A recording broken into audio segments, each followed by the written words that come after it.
Hello everybody, I'm Colin and welcome back to Markers and Monsters, where today I felt like talking about Star Trek, one of my favorite TV and film franchises out there. Now, at the time of this recording, I've seen all the episodes of the original Star series, The Next Generation, Star Trek Deep Space Nine, and all of the various movies, the original series movies, Next Gen movies, the Kelvin timeline movies, which are the new ones they're making.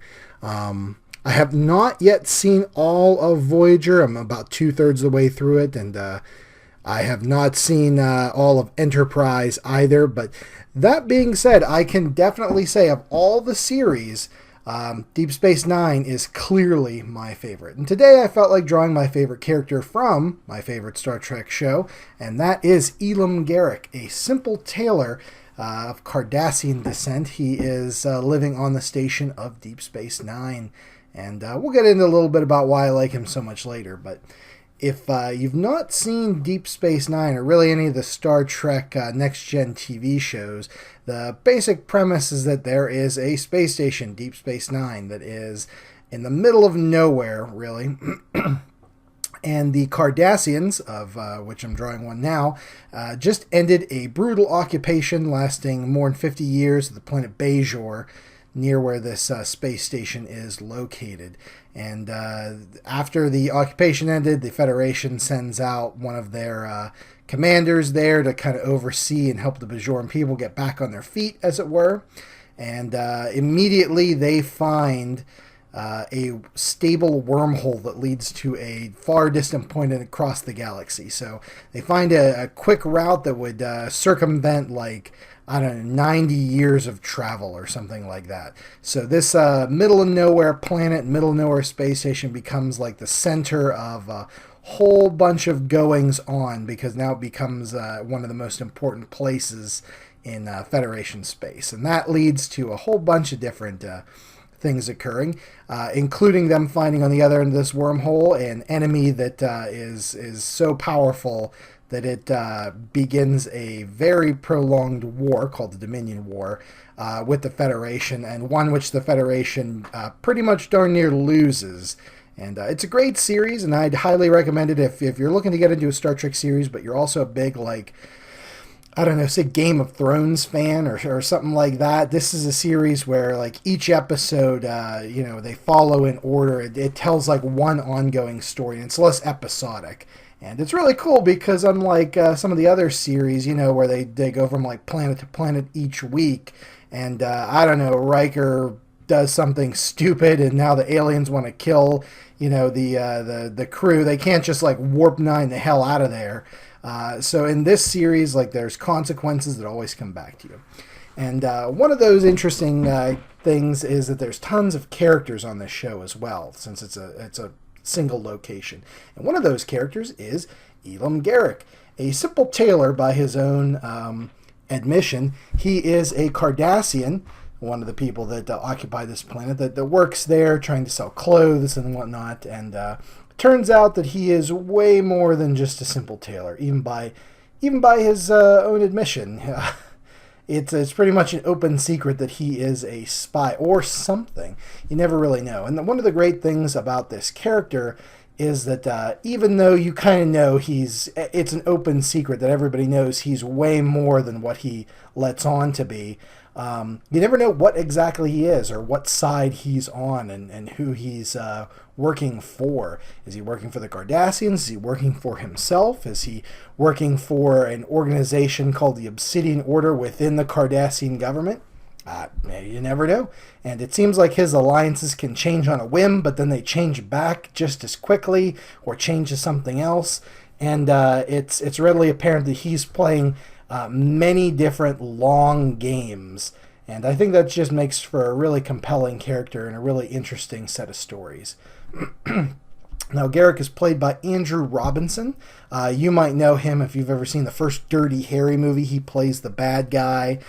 He's also in Hellraiser as Christy Cotton's dad. We've talked about Hellraiser on the show before. And I don't know, the guy just does a tremendous job. He actually co-wrote a book regarding Garak called A Stitch in Time, which goes through a lot. It takes place after the end of the series, as Garak is essentially writing letters to his friend Dr. Julian Bashir, and goes into a lot of Garak's like backstory and upbringing, as well as what his character is up to after the ending, the finale of the TV show. So really cool. Yeah, written by the guy who played it, which is always an interesting kind of thing, because Andrew Robinson, I felt really, he got the character down perfectly. So, as you can see here, it's pretty much just a simple, straightforward portrait. I felt this would be a great way to get started on this. I'd kind of like to do more Star Trek portraits and characters and stuff like that. So I felt this was just a nice, simple way to introduce and get into it. And as you can see, I'm detailing the hair here with the ink brush. Just left a little bit of color there. Cardassians are mostly like this grayish reptile scaly color. So just a little red in the hair is like a highlight, and a little red down there where the lip is. And that is enough splash of color for me to feel comfortable with it. But yeah, the doing the like makeup areas here, these little ridges and all that, make for an interesting portrait. It's definitely not just a straightforward face. There's like a lot more going on there. And I really dig it, and it was a ton of fun to draw. Pardon me. So yeah, Deep Space Nine. If, like I said, if you're not a fan or whatever, if you're looking for a Star Trek show to get into and you like those ongoing type stories, then this is definitely your show. If you'd like episodic type things where, you know, you could just watch any episode in whatever order you want, then this is not your show. Keep that in mind. The plot of Deep Space Nine begins to get incredibly dense the further along you get into it. And there's still good episodes that are kind of episodic to an extent, you know.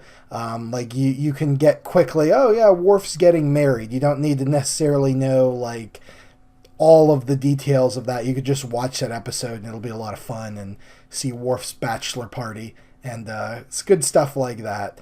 But you don't necessarily need to watch the entirety of the show to really get what's happening, although it would help.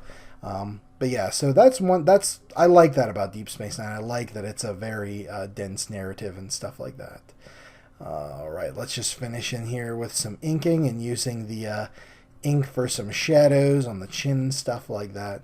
Tried to give Garak here kind of like I don't know what his expression is. He's kind of smiling, but he's also kind of like, the eyes are a little intense. He's not just like happy to see you. Just like the character, I wanted to make it appear that there's more going on than meets the eye. Now, some of my favorite Deep Space Nine episodes, I would say, are like The Visitor, that has Tony Todd playing an older version of Jake Sisko, the commander's son, and that's like a heartbreaking episode.